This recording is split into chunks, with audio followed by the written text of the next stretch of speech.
Welcome to Behind the Catch Fence. I'm a very sweaty and very burnt up David Hoffman here from the Firestone Grand Prix of St. Petersburg. It just wrapped up a little bit over an hour ago, and we have a first-time winner in Scott McLaughlin of Team Penske. Congratulations to him. Let's go over some of these highlights from the race and a couple exclusive interviews along the way.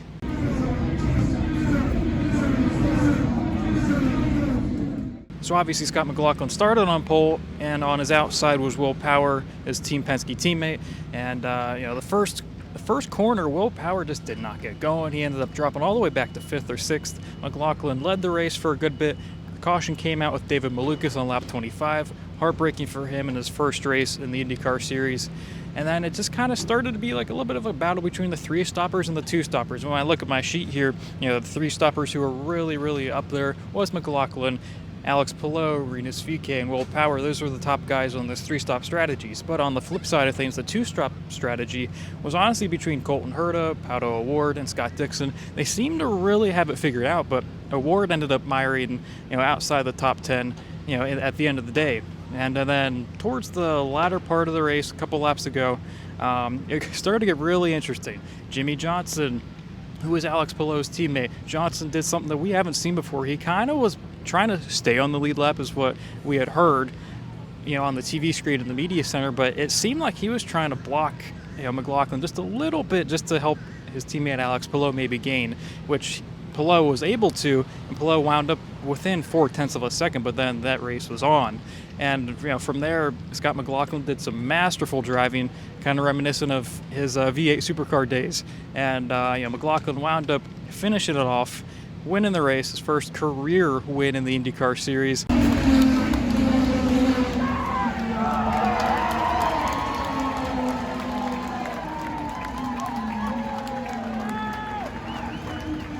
Now, obviously, we know who finished first and who finished second in Scott McLaughlin and Alex Palou. Let's take a look at the rest of the top 10. Now, as we mentioned before, Scott McLaughlin and Alex Palou wound up P1 and P2. Scott McLaughlin's teammate, Will Power, ended up third. Even though he did drop those first couple positions to start the race, starting on those, the primary black tires, it wound up working out well for Powers. He got his first podium of the season, and already a great start for him. Colton Herta wound up 4th. Romain Grosjean in his first race with Andretti Autosport in the DHL Honda ended up 5th. Rinus VeeKay, a great start to the season. He wound up 6th. Graham Rahal, another solid finish for him in 7th. Scott Dixon, the Iceman himself, found some speed at the end of the day and finished 8th. Marcus Ericsson 9th. And Takuma Sato for Dale Coyne Racing with Rick Ware Racing wound up in 10th. After the race, I was able to speak with Takuma Sato in pit lane, so hear his thoughts on how their day went overall and looking forward. All right, so Takuma wound up 10th. Really good effort for you guys. How would you assess the day? I think it was a fantastic result for the team, considering we had a little tough start, because to qualify. But very happy to finish in top 10 from our first race, for Dale Coyne Racing with Rick Ware Racing. Particularly, this was my 200th event for the IndyCar. And considering it was quite solid, the racing, it didn't really happening, a lot. So it's only 1 year long. So gaining that, the national position was the real effort from the team, and I'm really happy with that. And you mentioned you've been with a couple teams before. What's the gel process, and how are you able to really adapt so quickly? Well, I'm happily settled into the Dale Coyne because just the team is a great bunch of the people. Well, no offense, every team has great boys, but I mean this is a team. They really wanted me, and it just tried to make an environment, a surrounding with me, and it's such a fortunate feeling for the driver. And getting with the new engineers boys, working so hard, and Dale himself too, that I'm happy to support whatever I can do. So it's great praise. And a final question, David Malukas, your teammate, what do you see out of him that he'll be able to really compete going forward in his career? Obviously, he had a very unfortunate situation today, but he showed the tremendous speed. Considering he had such a little time in the car, he showed the great promise, coming from Indy lights, and he will learn ton from me and team, and then hopefully both of us working together, and by end of the season we go to head to turn one with leading the race. That would be great. Now for Takuma Sato, it's great for him and great for Rick Ware Racing and Dilcoin Racing to really just hit the ground running. And it'll be interesting to see as they continue to move on with David Malukas, as Malukas gets more track time, as he gets more comfortable in that Dilcoin Racing side of things, if they're really able to just gel off each other. Because it seems like both Malukas and Sato, they have really just, open-minded personalities, really great guys overall. And I think they'll really be able to help each other. And who knows, they might end up sneaking in a podium here. And obviously Sato, we know he is always a factor when it comes to the Indianapolis 500. Now, breaking news, I'm currently surrounded by a couple seagulls. This is weird. I feel like I'm about to get pooped on. Oh yeah, I did see something. Oh gosh, oh boy. Yeah, they're all going for the food, the leftover food in the stands behind the camera right now, behind the camera. Ooh, that could be another podcast. But anyway, yeah, let's just hope we don't get pooped on. Now, getting back on topic, I was also able to speak with 14th place finisher Helio Castroneves, and he gave his thoughts on just how the race went, and looking forward how they're able to continue to just grow at Meyer Shank Racing. All right, so Helio, obviously finishing 14th wasn't exactly what you guys would have wanted, but what did you assess from it? Well, no question, it was an interesting race because of the reds and blacks. Everybody was first experience with the reds being sort of very young, pretty fast. So people didn't know what to do, so we started ended up 3-2. We didn't know, it took me a mix. Yeah. We ended up choosing, because of the way we started on the back, for 2 stops, the way the yellow came in. But I didn't quite feel the car on the carbon. It was good, I was getting understanding what the car's needs. I would have done some other things. While I was driving, I was like, I should have did this. So it was actually very good for a learning curve. Yeah. But in the end of the day, collect some points, which is good. But now focus in Texas because we need to collect more points.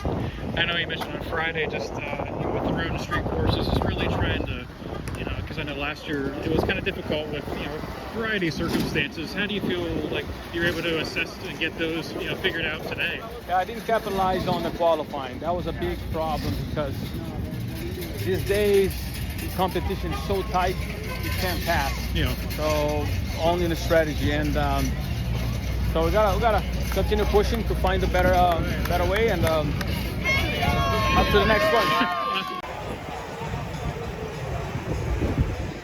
Now moving on to our 3 observations from the weekend as we continue to move on to the IndyCar season that gets into the thick of things here in a couple weeks in Texas. Let's get rolling with our 3 observations. Now starting off with observation number 1, Alex Palou bounced back when it mattered the most. For Palou, obviously there's a big target on his back, being the reigning champion and being so consistent down those last couple races during the the last season, and for him to come out despite wrecking out in practice 2, kind of shook him up a little bit, but to be able to bounce back, qualified 10th, which obviously you can move around from anywhere in the field at St. Petersburg, but to work that 3-stop strategy to perfection, to almost win a race after winning the championship, I think it's just a very big sign of things to come, especially with the fact that, with the 6-time champion and Scott Dixon right next to you, that's the expectation, is Alex Palou is going to be a multi-time champion in this IndyCar series. And I think it was a great start to his title defense, and just to say, hey, we didn't win, but we're going to be really tough to beat the rest of the season. Observation number 2, Rinus VeeKay. He could be a very big dark horse in this title contention. And now I know obviously it's only week 1 of the season, but it just seems like VeeKay has a very renewed mindset. I remember hearing that that he's really matured over the offseason. He's done a lot of work. He moved, so he's able to get closer to the team, and he's able to be around his engineers and strategists. And I feel like for VeeKay, it's like before his collarbone injury, where he ended up having to sit out a race or 2, he ended up he was really high in points. He won the IMS road course, and I think as he continues to progress and continue to just learn, it's going to really pay off. And I think VeeKay, finishing 6th in a very tough race like St. Petersburg, I think it's only a really big, huge sign of things to come.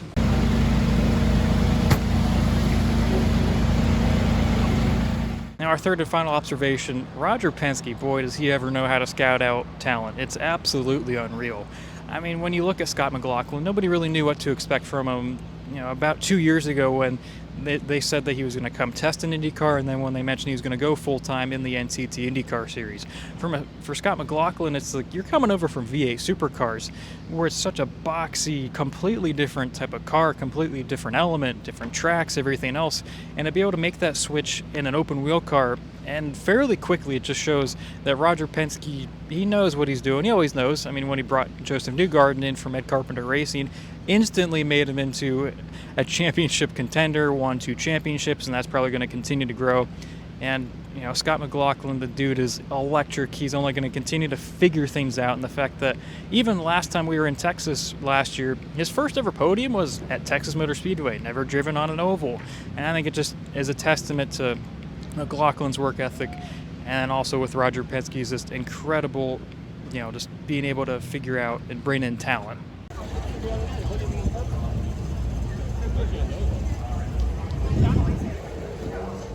Now, finishing off this incredible weekend here in St. Petersburg, Florida, I'm never going to be able to get over how beautiful this place is. The facility is incredible. The crowd was absolutely insane this entire weekend. We had Ezekiel Elliott here, the Cowboys running back. He was the Grand Marshal for, at least I know, the Indy Lights race. I'm not sure about the IndyCar race itself, but oh my gosh, you can tell that IndyCar is alive and well, very healthy. I mean, merchandise sales I saw were at an all-time high for a long time. And the fact that, number one, also I have to give you a quick little, side note, the fact that the merchandise tent had new stuff, completely new 2022 merchandise the first week of the season, which has been a laughing joke, the fact that they haven't had anything until May a lot of the time. But now it just seems like with Roger Penske, with him running the sport, running the series, it just looks like it's going to be a very, very great years to come. And you might hear some wooing, some cheering on. Scott McLaughlin's getting his photo ops just down at the start of pit lane. So congratulations to Scott McLaughlin and Team Penske, the New Zealander, and got it right this time. Sorry to any fans that I might have offended with that, but I appreciate all of your guys' support over this entire weekend. Continue just to like and subscribe. Follow us on Twitter and Instagram at Behind Catch. It's been an absolute honor to be able to talk to you guys this entire weekend. Just to be able to get interviews and just to give you guys the best content possible. But I appreciate all of you guys for tuning in, and hopefully we'll get back to a race this season, maybe Indianapolis. But anyway, we're going to have a lot more interviews coming up. A couple are going to be scheduled here soon, so look out for those. I'm David Hoffman from St. Petersburg, Florida, saying goodbye and so long.